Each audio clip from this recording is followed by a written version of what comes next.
Saya, Karen Delano. Fashion stylist adalah profesi saya. Banyak cerita yang sudah saya lalui, baik suka maupun duka. Sebuah proses yang membangun sukses, karena proses tidak dapat diprotes. Inilah cerita saya.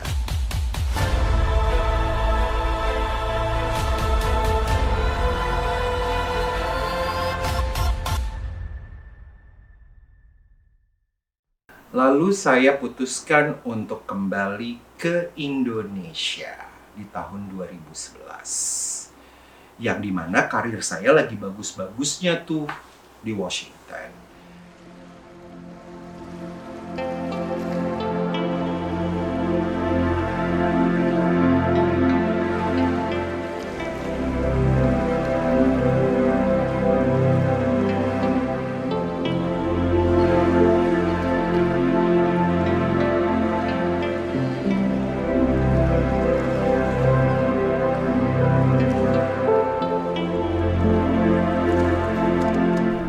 Oke, jadi mengawali sebuah mimpi atau menjadi Karen Delano yang baru banget di Indonesia setelah sekian lama di Amerika tuh, saya terbang balik ke Indonesia dengan sebuah mimpi sebenarnya. Saya tahu mimpi saya harus jadi fashion stylist di Indonesia. Kenapa? Karena selama saya di New York, selama saya di Amerika deh, saya suka banget dengan sebuah program acara dari seorang fashion stylist bernama Rachel Zoe. Rachel Zoe ini punya The Rachel Zoe Project, yang acaranya adalah dia men-styling Hollywood celebrities gitu ya, on the red carpet, semuanya dia styling. Jadi saya bermimpi, saya mau jadi dia gitu. Nah, waktu saya ke Indonesia, awal mimpi saya itu sebenarnya bisa dibilang saya dibantu dengan seorang sosok bernama Donnie Lim. Ya, saya diberikan lapangan kerja, saya diberikan lingkungan baru dengan kenalan-kenalan baru, dan juga yang paling penting adalah saya bisa bertemu dengan orang-orang hebat. Salah satunya adalah Cieli Be Gorgeous brandnya. Dia adalah seorang fashion designer. Saya juga ketemu dengan Moreno & Co, fotografer, dan Kai dan juga Josephine. Wah, itu sih luar biasa banget ya. Di sana hubungan saya dengan Mami Ellie yang mempunyai brand Be Gorgeous itu, Mami Ellie itu punya brand Be Gorgeous karena dia adalah seorang fashion designer yang hebat untuk wedding. Lalu dia buat satu brand lagi namanya Gladiolus, yang dimana Gladiolus ini adalah sebuah rumah styling untuk pre-wedding. Jadi semua gaun-gaun yang mewah-mewah tuh dibuat sama Mami Ellie untuk bisa dipinjamkan gitu. Jadi a rent house buat para calon-calon pengantin yang mau melakukan pre-wedding styling atau pre-wedding photo shoot. Nah, saya jadi fashion stylist di sana. Itu yang membuat saya bisa keliling Eropa, saya bisa ke sana ke sini gitu ya, untuk melakukan photo shoot. Nah, pengalaman 1 tahun itu luar biasa sekali. Saya menjadi orang yang sangat dipercaya sama Mami Ellie. Saya bisa menjalankan hubungan yang begitu baik dengan begitu banyak klien-klien pre-wedding.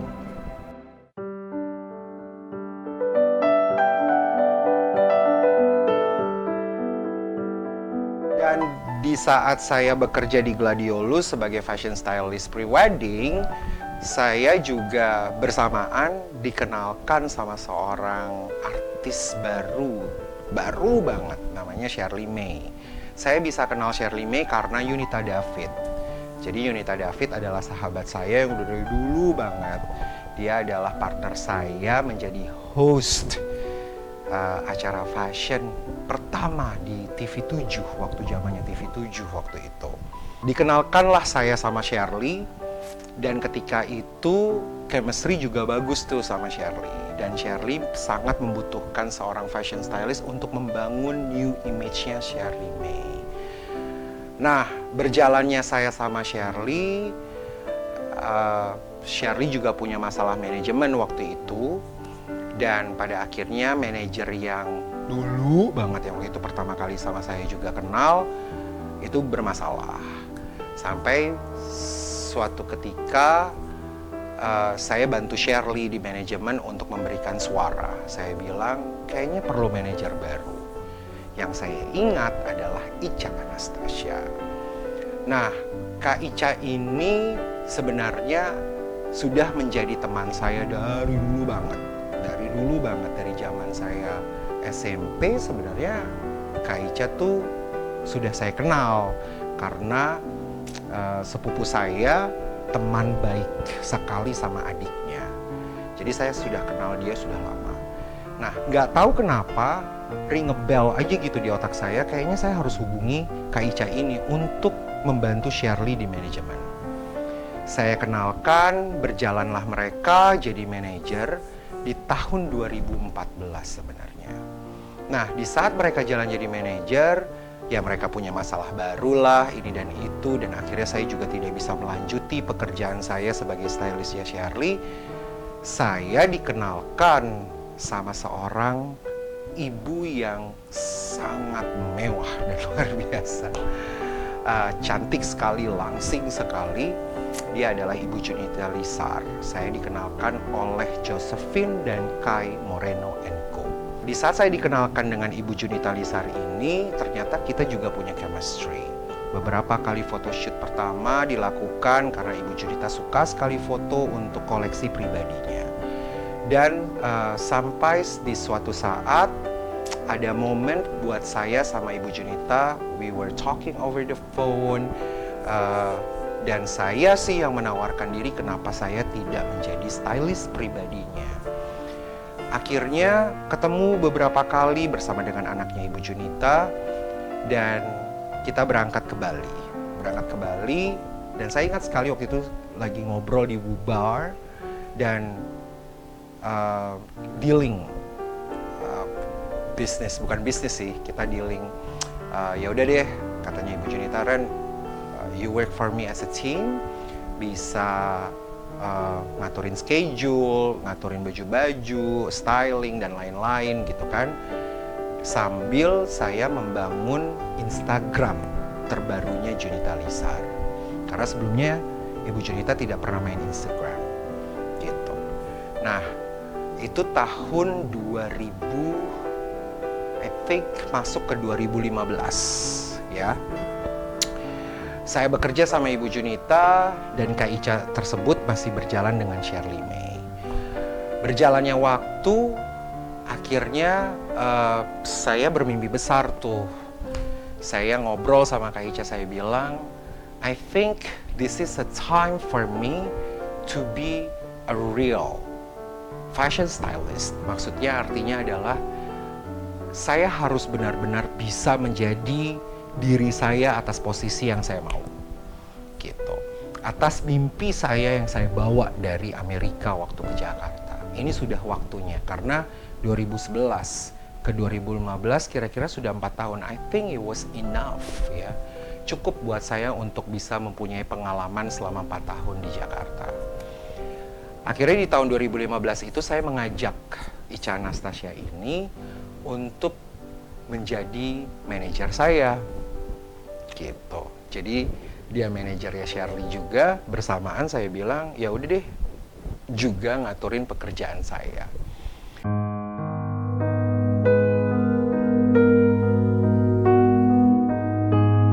Di tahun 2015 itu sebenarnya adalah tahun juga yang cukup berat buat saya karena bersamaan papa saya sakit. Jatuh sakit, sudah mulai opname di rumah sakit Medistra, sudah mulai dari jatuh tuh maksudnya jatuh beneran ya ke lantai, tulang tangan kanannya patah, dan mulai di saat itu keadaan papa sudah mulai drop, masuk rumah sakit, keluar rumah sakit, masuk lagi rumah sakit, dan mama waktu itu masih sehat, masih sangat sehat di saat itu. Sampai di suatu saat di tahun 2015 itu ya, papa saya tuh awalnya sakit masih di kelas VIP.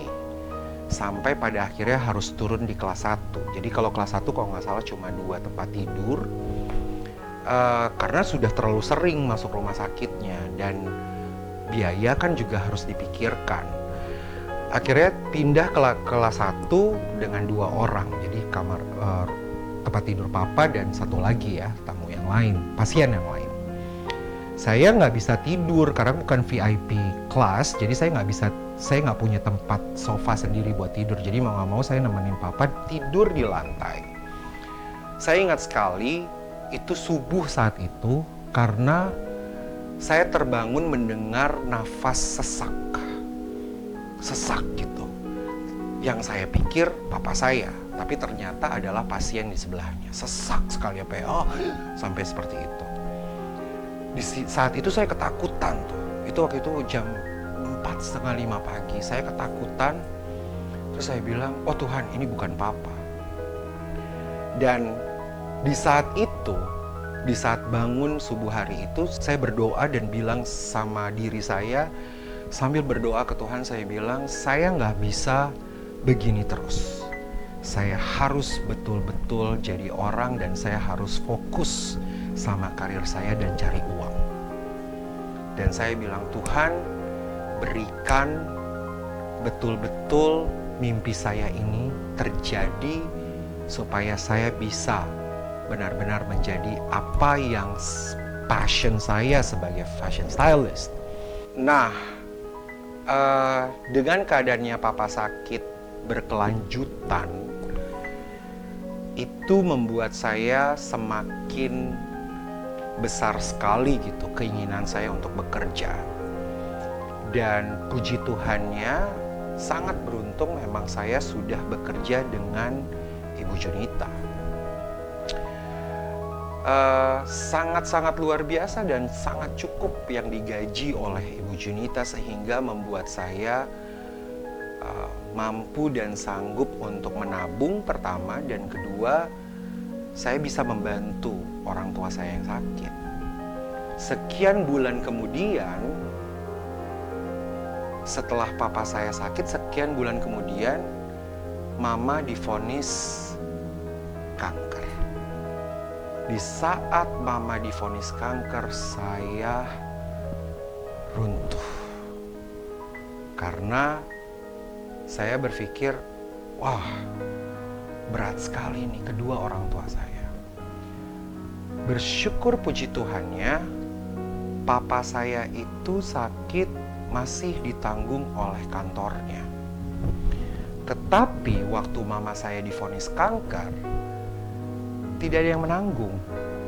Karena mama pensiun muda, sudah tidak kerja lagi, penghasilan tentunya dari papa. Di saat papa sudah sakit, berarti kan sudah tidak menghasilkan apa-apa. Apalagi papa itu juga bekerja di ladang Tuhan sebagai pendeta ya. Jadi penghasilannya papa tuh tidak ada tabungan untuk mama sakit gitu. Nah, waktu mama divonis kanker, dunia saya runtuh gitu. Saya ngerasa apalagi nih, dan seperti apa yang harus saya lakukan. Nah, di saat itulah saya punya komitmen baru bahwa saya harus bisa membesarkan diri saya dengan cara optimis dan kemauan yang besar bersama dengan Kak Ica. Jadi Kak Ica tahu betul tuh perjalanan, karena itu awal banget tuh. Awal saya mau jadi stylist freelance dan juga sekaligus harus mengurus kedua orang tua saya yang sakit. Mama harus masuk ke Medistra, ya kan, harus di kemo, ya. Dan ternyata perawatan kemonya mama itu membutuhkan dana yang tidak sedikit. Ini adalah momen that was very tough for me. sangat berat sekali buat saya. Saya harus bisa mencari uang sebanyak-banyaknya untuk membantu ibu saya. Bagaimana saya bisa membiayakan ibu saya yang sedang sakit. Dan ternyata di saat mama divonis kanker, itu langsung stadiumnya stadium 4. Saya mengikuti sekali proses penurunan dari daya tahan tubuh mama. Karena pertama kali mama divonis kanker, itu saya yang membawa mama ke rumah sakit Medistra dan paru-parunya mama itu penuh air. Jadi hanya perlu disedot. Waktu disedot pertama kali, sedikit mulai baikan. Lalu mama mengeluh lagi sakit, tidak berapa lama kemudian kembali lagi ke rumah sakit yang sama. Dokter bilang ada lagi airnya, disedot lagi keluar. Diperiksa lagi lebih dalam, ternyata ada kanker. Dan tidak lama kemudian dokter mengatakan bahwa kanker itu adalah kanker stadium 4. Jadi dari mama yang betul-betul segar sampai betul-betul jadi sakit. Tidak bisa jalan, selalu tidur. Dan di saat itu mama hanya ditempatkan di rumah kakaknya mama di Tebet. Dan kakaknya mama, Tante Fonilah yang sangat-sangat ada di samping mama dan membantu mama sakit. Karena papa di rumah sakit. Jadi papa di rumah sakit, mama juga sakit. That moment was the very tough moment in my life. Kenapa? Di saat itulah setiap kali saya melihat handphone saya berdering, saya pasti bilang sama manajer saya, aduh, ini pasti dari kakaknya mama, ini pasti Tante Foni yang telepon. Tapi memang betul. Sampai manajer saya bilang, angkat deh, angkat. Gitu. Bahkan saya minta manajer saya angkat teleponnya. Kenapa? Karena saat itu pasti saya tahu kakaknya mama minta uang gitu. Harus saya menyediakan uang untuk mama kembali cek ke rumah sakit, beli obat, balik lagi cek semuanya. Dan gak main-main uang yang dibutuhkan. Nanti minta 15 juta, 20 juta, 25 juta, 30 juta. Sampai saya sesak nafas sendiri gitu. Ketakutan gak mau ngangkat telepon. Nah namun di saat mama saya sakit, saya tuh tidak bisa betul-betul berada di dekat beliau. Saya gak bisa di dekat mama. Karena saya harus kerja. Saya harus kerja. Karena kalau saya gak kerja, saya gak bisa ngebiayain orang tua saya sakit.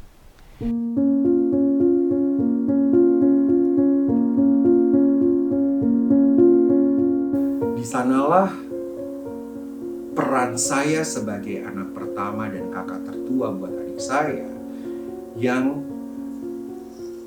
drop banget gitu. Segala sesuatunya tuh harus diperjuangkan.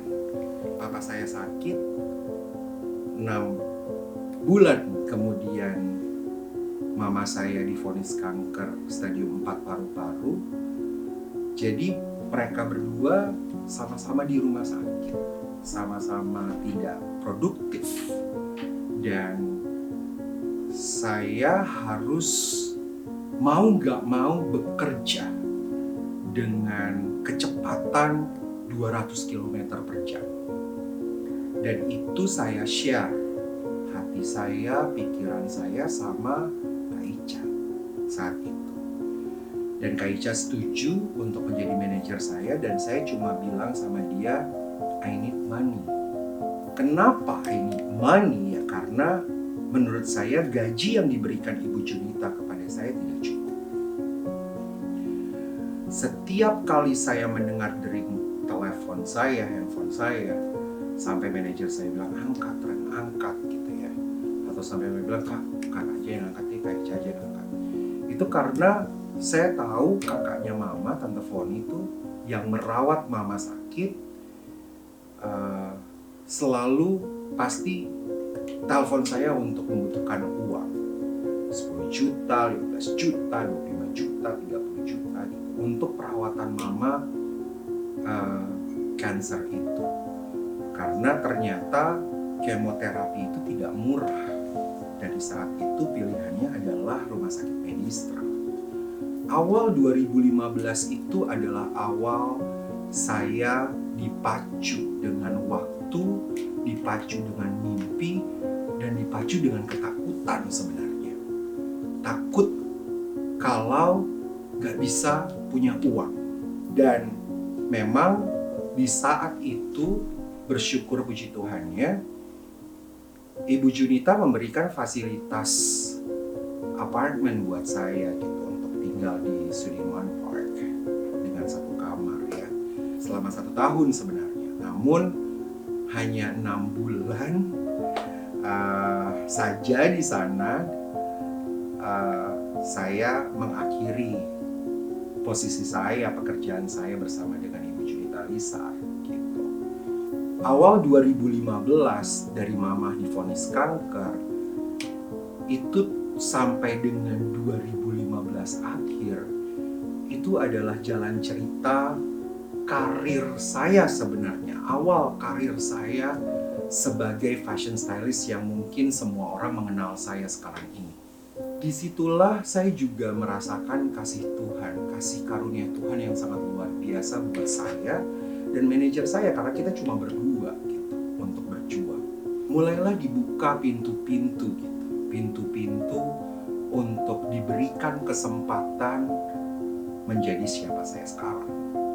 Dan ketika itu di awal-awal tahun 2015, saya bisa katakan Rio Motret ya sebenarnya yang menawarkan sebenarnya kepada saya untuk membantu project video klip dari Princess Syahrini yang berjudul seperti itu. Awalnya tuh saya masih yang ragu, iya nggak ya saya ambil gitu, bisa nggak ya saya jadi fashion stylist ya Syahrini, karena apakah akan mudah buat saya untuk benar-benar menjalankan styling project buat Syahrini atau menangani Syahrini gitu. Dan apakah bisa juga dengan mudah buat saya mendapatkan support gitu dari beberapa teman-teman fashion designer gitu ya untuk bisa mensupport setiap styling project saya buat Syahrini. Kalau memang saya memulainya dengan video klip seperti itu. Jadi waktu itu masih mau nggak ya, iya nggak ya gitu. Saya sampai bertanya kepada beberapa orang, saya tentunya tanya sama manajer saya tanya sama sahabat saya. Sampai ada satu hari teman-teman saya dan manajer saya bilang, ya udahlah kalau memang ini kesempatan yang didapatkan kenapa enggak, ambil aja. Ya peduli amat orang bilang apa gitu ya. Jadi saya iakan untuk menjadi stylist Syahrini di video klip seperti itu.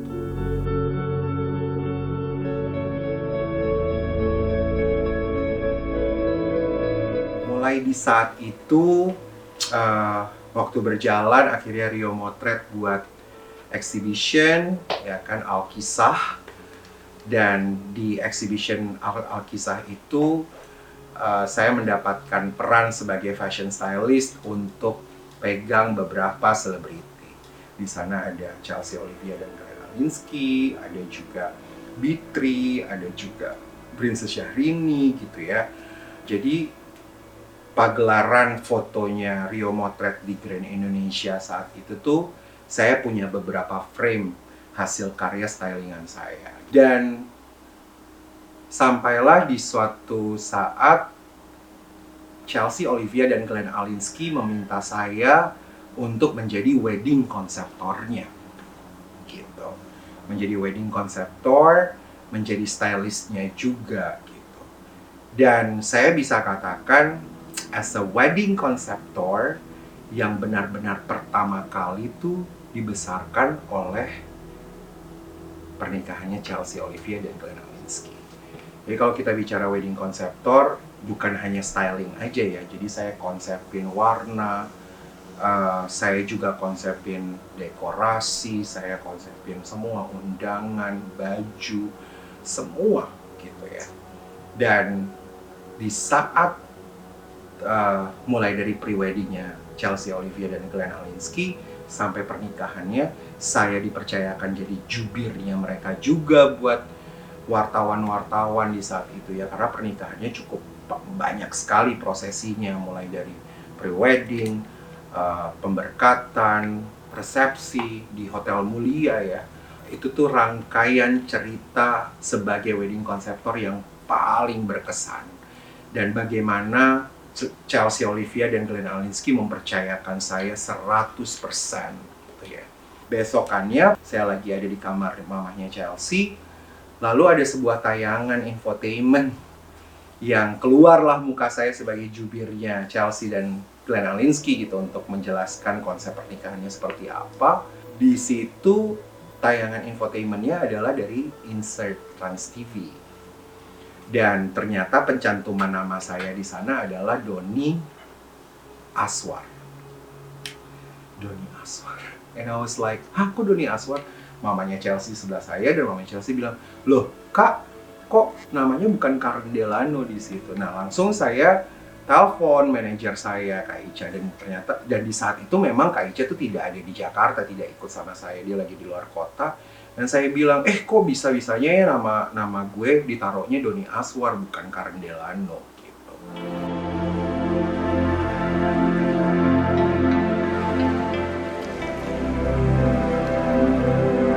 Chelsea Olivia kontak saya dan Chelsea bilang, Kak, Agnes Mo itu tanyain kakak gitu.